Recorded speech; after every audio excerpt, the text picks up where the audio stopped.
I can do better than you any day. Wow. Quite the statement. Isn't it? That's what Marissa declared. Yeah. And Caleb's reply, quiet, just good luck. Turns out she needed that look. And he really didn't. Exactly. Welcome, everyone, to The Deep Dive.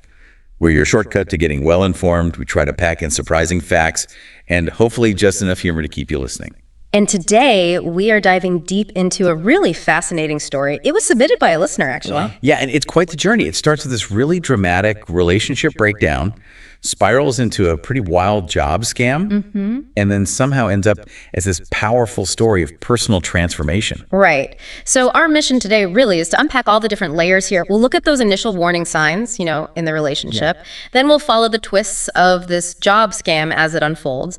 And then, importantly, watch how Caleb, the protagonist, responds strategically and how he kind of finds his way up. And for you listening, we're hitting some big themes. Yeah. Financial transparency or the lack of it, emotional manipulation, setting boundaries, that quiet power that comes with it, and how, genuine self-worth often wins out over just showing off. Definitely. The core material we're drawing from, it's this narrative titled The Ascent of Caleb, Scams, Stability, and Serendipity. Okay, let's set the scene. Caleb is 29. He's living with Marissa. She's 27. Been together 4 years. Okay. And right away, it's clear Caleb's the responsible one handling the money. The story actually opens with him in his car, just staring at their lease renewal. The dreaded rent increase. Exactly, a $200 hike looming. Ooh. So Caleb goes upstairs to talk about this with Marissa, and what does he find? Let me guess. Not budgeting. Not exactly. He finds her on a video call, laptop angled away, but he hears snippets like, no, totally, I basically run this place. Oh. Yeah, senior management material for sure. He gets a glimpse, it's a Zoom interview. Okay, wait. This is the first red flag you mentioned. Bingo. And here's the context, crucial context for anyone listening who's maybe navigating something similar. This lack of financial transparency. Big warning sign. Because she was unemployed. For 8 months. 8 months. And Caleb's been footing the bill for literally everything. Rent, utilities, groceries, her car insurance. Wow. Even her student loans, some Yeah. months. And she's doing secret job interviews. Okay, yeah, that's not great. So how does she react when he asked about it? Oh, instantly dismissive. Brushes it off. Just keeping my options open. Defensive? Totally. And then she drops the bombshell. Claims she got offered a job. A 6-figure senior marketing director job. 6 figures, just like that. On the spot, she says. After a 20-minute Zoom call, 20 minutes for a senior director role. Caleb's internal alarms are just screaming. And, rightly so. Yeah, that's a huge takeaway for anyone listening. These amazing high-paying jobs, they rarely just materialize instantly from a quick chat, especially if the first contact was like social media. Right. That gut feeling Caleb had, the narrative says, it was like something felt off. Really off. That's often your best defense against these things. Absolutely. Trust that feeling. And his gut was spot on. While she's going off about him not being supportive, he just pulls out his phone, Googles Synergy Solutions International. Oh, what did he find? Pretty much nothing legit, no real website, no LinkedIn, just one Facebook page. Oh, dear. Yeah, filled with those generic stock photos and corporate buzzwords. Total red flag. Classic scam setup. Exactly. He found out she was recruited through Instagram, another common tactic apparently. And they asked her for $3,000, an investment, or a processing fee for international placement. There it is, the upfront fee. Yep. And her silence when he confronted her with this, it confirmed everything. Oh, man. So she actually paid it? Where did she get $3,000 if she was unemployed? That's the next layer of a betrayal. Caleb checked their shared emergency fund. No. Yes, $3,000 gone. Oh, Caleb, that's awful. What was her excuse? Get this. She claimed she contributed emotional labor, kept this home running. Emotional labor. By doing what? Scrolling Instagram and TikTok all day, which the narrative implies she was doing? Pretty much. That was it, the breaking point. It just exploded. Huge fight. I can imagine. Marissa storms out, yells that line, I can do better than you any day. And he just says, good luck with that. Quietly. Just done. And this moment, it really shows something powerful, right? Respecting yourself sometimes means drawing that line, even if it causes a big blow up. it absolutely does. Sometimes you have to. Yeah. So she lives. What happens next? Does Caleb just fall apart? Oh, quite the opposite. The narrative calls the fallout swift and spectacular. 2 days after she's gone, boom, passwords changed. For everything. All the streaming stuff, Netflix, Hulu, Disney, Plus Mobile, HBO Max. They're his accounts anyway. Okay, smart. Within hours, the texts start, fix my Netflix. Yeah. His response, not my problem. Good for him. Day 3, she realizes her phone's dead. He'd canceled her line off his family plan. Wow, he moved fast. Systematically, quietly, effectively setting boundaries. It's about regaining control, showing self-worth. Absolutely. Cutting those financial ties is huge. So Marissa must have been panicking. You bet. Which led to her friend Kendra getting involved. The friend intervention. Yep. Caleb uses it as an opportunity, sends Kendra screenshots. Proof that Synergy Solutions International is a known scam. Fake offers, disappearing with the fees. How did Marissa react to that? Predictably irrational. Calls Caleb from Kendra's phone just screaming, accusing him of sabotaging her job, lying. Classic projection. When manipulators lose control, they blame everyone else. Totally. But it gets worse. Day 5. She actually shows up at his workplace. No way. Yes, makes a scene in the lobby, ranting about her abusive ex who stole her career opportunity. Oh my God, security had to get involved. Yep, security escorted her out. But amidst all this chaos, something good happened for Caleb. Oh, what? His manager pulls him aside, offers him a promotion. Senior sysadmin. Wow. Like systems administrator, keeping things running. Yeah. Exactly. Big deal job. Comes with a 20% raise, better benefits. That's fantastic. Talk about timing. Right. And it turns out he'd interviewed for it weeks before. Hadn't even told Marissa. Why not? Knew she'd somehow make it all about her. It just shows you focus on your own path, good things can happen, totally separate from the drama someone else is creating. That's a really powerful point. So Marissa's public scene didn't work. Did she try anything else? Oh, she escalated. Took it to social media. Big Facebook post. Of course, the toxic ex narrative. You guessed it. Couldn't handle a strong woman's success, blah, blah, blah. He's always a butt. There was a flaw in her plan. A mutual friend, Robert. He's actually a legit marketing professional. Uh-oh. He commented publicly. Synergy Solutions is a well-known scam. No real marketing director job offers 6 figures after a 20-minute Instagram DM interview. Ouch. Called out by an expert. Demolished her story. She deleted the post fast, but, you know. Screenshots live forever. Exactly. Digital footprint, power of truth. It's all there. So what happened to Marissa then? Did Kendra let her stay? Nope. By day 7, Kendra was fed up.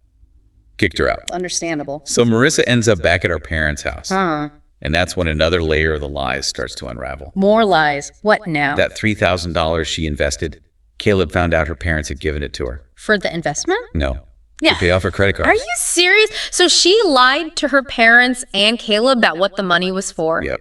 Just a deep pattern of financial deception, misdirection. It was all coming out. Wow. Okay, this is a lot about Marissa's downfall, but the title is The Ascent of Caleb.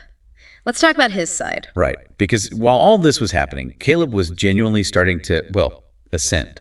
He used his new income, his new freedom, invested in himself. How so? Joined a gym, took cooking classes, started dating someone new. Oh. Luna, a software engineer he met at his climbing gym. Nice. And the key thing here you mentioned is he wasn't like posting revenge pics online. Not at all. He just lived.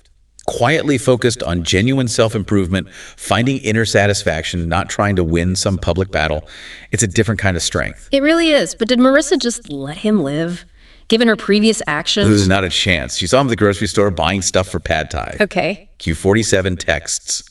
47 about his cooking, accusing him of trying to replace her. Ugh, he blocked her. Yep. Blocked. But then she escalates again. Shows up at his climbing gym. While he's there with Luna. While he's literally belaying Luna, she sneers at him, "You don't even like climbing." What did he say? His reply was perfect. Calmly, "I've been climbing for 2 years. You never noticed because you never asked." Boom. Just highlights her complete self-absorption, doesn't it? Only seeing the world through her own lens. Totally. But she wasn't done. She pulled out the fake emergency card. Oh no, don't tell me. Yep. Caleb gets a call at work, community medical, claims Marissa's been in an accident. He's the emergency contact. His heart must have stopped. It did. But then his critical thinking kicked in. He asked for details. Nurse's name, department, hung up. And called the hospital directly? Immediately. Called the main line, asked for emergency. Guess what? No Marissa Walsh. No Nurse Johnson. Exactly. Total fabrication. Just another desperate attempt at manipulation that fell flat. Because he didn't just react, he checked. Smart man. So after all this, the harassment, the lies, the fake accident, what did Caleb do? He decided enough was enough. He needed to warn others. He posted in their old apartment building's group chat. Just a general warning about her. Yeah, basically outlining the pattern, the scam attempt, the manipulation, without being overly dramatic. Yeah. That's factual. What happened? This is where it gets wild. 3 other ex-partners came forward from the same building. 3 others with similar stories. Similar stories. Scammed, manipulated. One guy, Brendan, shared how she'd lived with him, never paid a bill, and stole his credit card. For the same fake company, Synergy Solutions. For the same fake company, they ended up forming this little support group. You're kidding. Nope.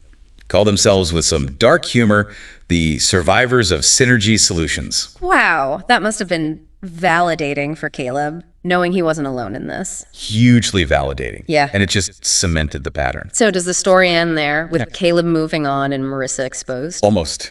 There's one final confrontation. The universe, as the narrative puts it, delivered karma with express shipping. Okay, I'm ready. Set the scene. Caleb and Luna.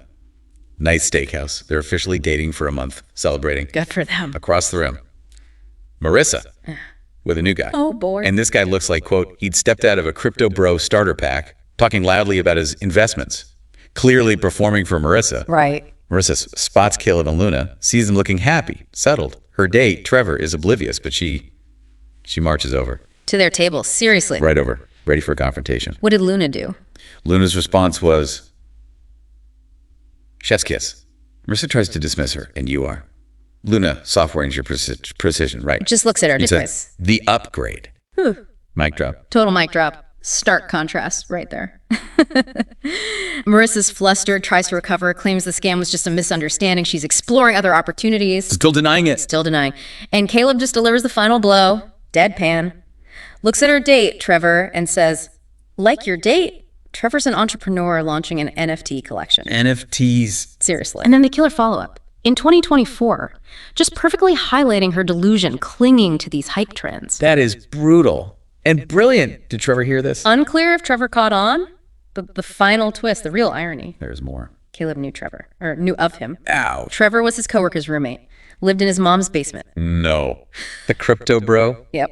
And that Tesla Marissa had probably been bragging about. Let me guess. Mom's Tesla. Mom's Tesla. It just perfectly punctured the whole facade. All that pretense just gone. Wow. That's some satisfying closure right there. The But- truth just came out. It really did. And for Caleb, this whole insane saga, it taught him something profound. Which was that the best revenge. It really is just living well, a life well lived. Look at the contrast, right? Marissa is still, apparently with Trevor, still susceptible to scams, unemployed, deep in denial. Her Instagram bio probably still says something ridiculous. Meanwhile, Caleb gets promoted again, moves in with Luna, both names on the lease, both contributing equally. Which, as the source notes, is apparently a revolutionary concept for some people. Genuine partnership. So when she said, I can do better than you any day, and he said, good luck, Turns out she really needed it. He didn't. what a story.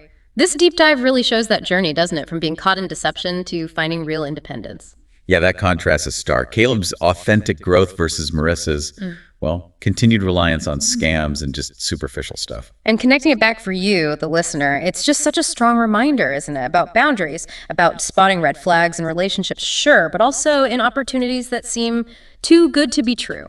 And the power of just knowing your own finances, being literate there, having integrity. What do you think this story reveals about the real cost of dishonesty, of entitlement? It's steep. The cost is incredibly steep, usually for the person being dishonest in the long run. So as we wrap up this deep dive, here's something to think about.